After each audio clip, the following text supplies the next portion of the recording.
Oh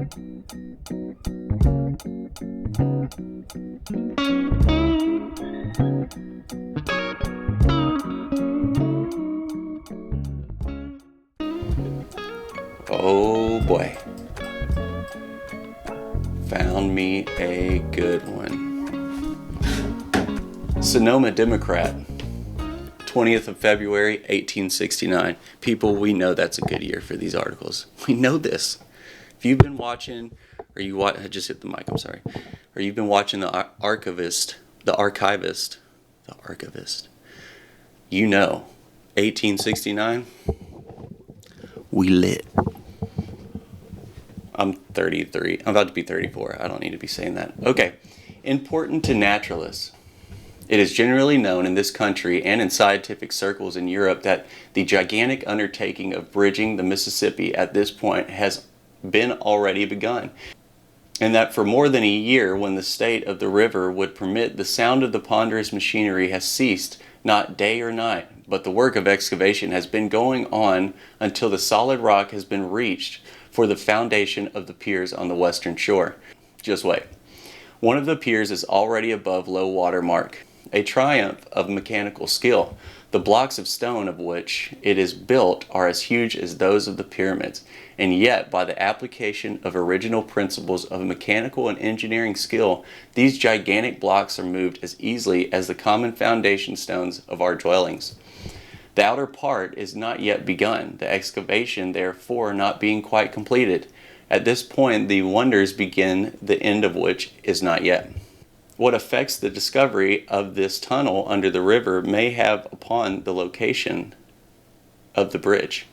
The Board of Engineers will soon determine. About 4:30 p.m. yesterday, the workmen engaged in blasting the rocks from the bottom of the excavation for the foundation of this pier discharged an extraordinary large blast of powder, when immediately after the report a strange phenomenon presented itself. Here we go. Instead of having the usual time for the smoke to clear away, they saw it ascend rapidly in a column, as though issuing from the smokestack of one of our steamers. This soon cleared away, and it was found that a steady amount of air with a strange damp odor was issuing from the cavernous excavation, showing that an opening had been made into an unknown subterranean passage. Upon descending to the bottom, the usual mud and water had disappeared through a dark, deep opening in the rock about 10 feet in diameter, made by the last discharge of powder. Ropes, ladders, and torches were immediately procured and careful explorations begun. They're just like, what? Hole in the ground? Let's freaking go, dude. I was jumping on a rope. We cannot now enter into detailed description, but having been invited to accompany the Board of Engineers with the delegation from the Academy of Science and the Historical Society, we must reserve a full exposition of the wonderful discovery until we have made a more careful survey.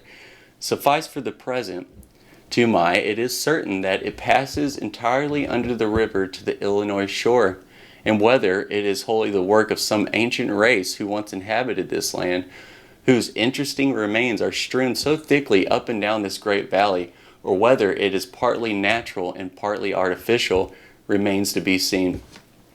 You tell me if this is natural or not. In any case, it is nonetheless stupendous. Yes. The main passage we should judge to be about 20 feet high by 15 broad, and systematically arched overhead.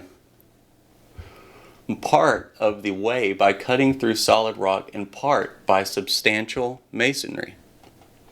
The bottom seemed to be much worn, as if by wheels of some sort. There are many lateral passages. Let me read that again. The bottom seemed to be much worn, as if by wheels of some sort. There are many lateral passages, which of course we had no time to enter. These are about 8 feet high by 6 feet wide. In the main passage we saw no tools of implements of worship. But on entering one of the lateral passages we soon emerged into a large chamber supported by leaning pillars of solid rock when the chamber was excavated. What do you mean this isn't like a worship place? That's what science told me. Around the walls of this chamber there were what appeared to be niches closed with uniform slabs, each slab covered with inscriptions in runic uniform characters, which to our eyes bore a marvelous resemblance to those upon the slab in the mercantile library, which was brought from the mines of Nineveh. Boom! Between the niches were projecting pilasters with draped Assyrian or Egyptian heads, which presented a most impressive and awe-inspiring effect as they were illuminated by the torchlight. Those sweet, sad faces looked down upon us from the ancient ages, like the souls of the departed. One of the passages opening on the north side seemed to follow the course of the river, and it is believed extends to the great mound now being removed by the North Missouri Railroad. Which extends to the great mound now being removed by the North Missouri Railroad. You know how many times that happened? And, supposedly, I haven't been there, but all these mounds are interconnected. A lot of them are. A lot of them. Which was the theme of much interesting remark at the last meeting of the Historical Society. I'm sure it was. To those who have not seen the mounds around St. Louis, it may be necessary to say that the mound, known as the Big Mound, is about 1 mile above the Great Bridge now being built. The mound known as Monk's Mound, because there's the monks built a structure on top of it, is on the other side of the river and is but one of the continuous chain of mounds extending from the river to the bluffs, a distance of 9 miles.